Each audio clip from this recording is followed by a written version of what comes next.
దొంగలను ఈశ్వరుడైనా పట్టుకోలేడని అంటారు. కానీ సమయం వస్తే ఎవరైనా పట్టుబడాల్సిందే. అలాంటి ఘటనే కృష్ణా జిల్లా మచిలీపట్నం రాజా సెంటర్లోని కర్ణాటక బ్యాంకులో బయటపడింది.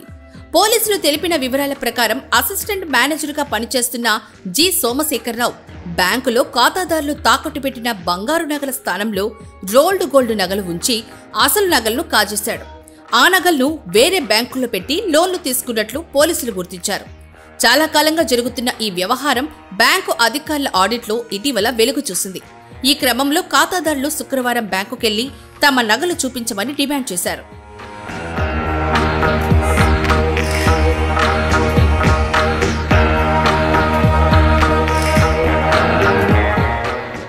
ఖాతాదారులు ఆందోళన చెందవద్దని కర్ణాటక బ్యాంకు 17 శాఖల incharge Raghavendra Prasanna, cluster head Nadendla Bhaskararao విజ్ఞప్తి చేశారు. అయితే అసిస్టెంట్ మేనేజర్గా పనిచేస్తున్న సోమశేఖరరావు బంగారాన్ని దొంగలిస్తున్నా మేనేజర్ శ్రీహరికి తెలియకపోవడంపై ఉన్నతాధికారులు అనుమానం వ్యక్తం చేస్తున్నారు. ఆయన స్థానంలో వేరొకరిని ఇన్ఛార్జిగా నియమించారు. ఈ వ్యవహారంపై బ్యాంకు ఉన్నతాధికారుల ఫిర్యాదుతో ఆర్పేట పోలీసులు కేసు నమోదు చేశారు. ఇప్పటికే సోమశేఖరరావును అదుపులోకి తీసుకున్నట్లు తెలిసింది. అతను విజయవాడలోని వివిధ బ్యాంకుల్లో ఈ బంగారాన్ని తాకట్టు పెట్టాడని పోలీసులు చెబుతున్నారు. దీనిపై స్పందించిన డీఎస్పీ నిందితుడు దొంగలించిన బంగారాన్ని త్వరలోనే రికవరీ చేస్తామన్నారు.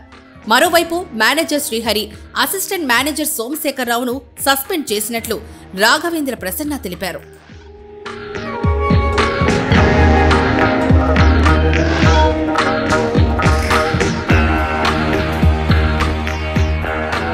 ఇటీవల మా బ్యాంక్ ఇంటర్నల్ ఆడిట్లో భాగంగా చేసిన తనిఖీల్లో మా బ్యాంకు అసిస్టెంట్ మేనేజర్ అయినటువంటి సోమశేఖర్ గారు గోల్డ్ లోన్ ఒక ఫ్రాడ్ చేసినట్టుగా తెలిసింది. అతన్ని అధికారులు సస్పెండ్ కూడా చేశారు. మేము పోలీసులకు తెలియజేశాము. పోలీసులు కూడా ఈ కేసును దర్యాప్తు చేస్తున్నారు. మా కస్టమర్స్ ఎవరు ఆందోళన చెందాల్సిన అవసరం లేదు. వాళ్ళకి ఎటువంటి నష్టం కాకుండా బ్యాంక్ యాజమాన్యం చూసుకుంటుంది. రమారమి 1,60,00,000 వరకు ఉంది. ఇంటర్నల్ ఆడిట్ జరుగుతూ ఉంది. కస్టమర్స్ సంఖ్య తేలాల్సి ఉంది. అది జరుగుతూ ఉంది. తనిఖీ చేస్తూ ఉన్నారు. మిగతా అంతా బ్యాంకు సిబ్బంది మరియు పోలీసులు దానిపైన దర్యాప్తు చేస్తున్నారు. 2 సంవత్సరాలుగా పనిచేస్తున్నాడు. అసిస్టెంట్ బ్రాంచ్ మేనేజర్గా పనిచేస్తున్నాడు. గతంలో అతను రీజనల్ ఆఫీసెస్లో లోన్ ప్రాసెసింగ్ ఆఫీసర్గా పనిచేశాడు. తుమ్కూరు, బెంగళూరు అటువంటి ప్రాంతాల్లో బ్రాంచ్లో పనిచేయడం ఇదే ప్రథమం. అతను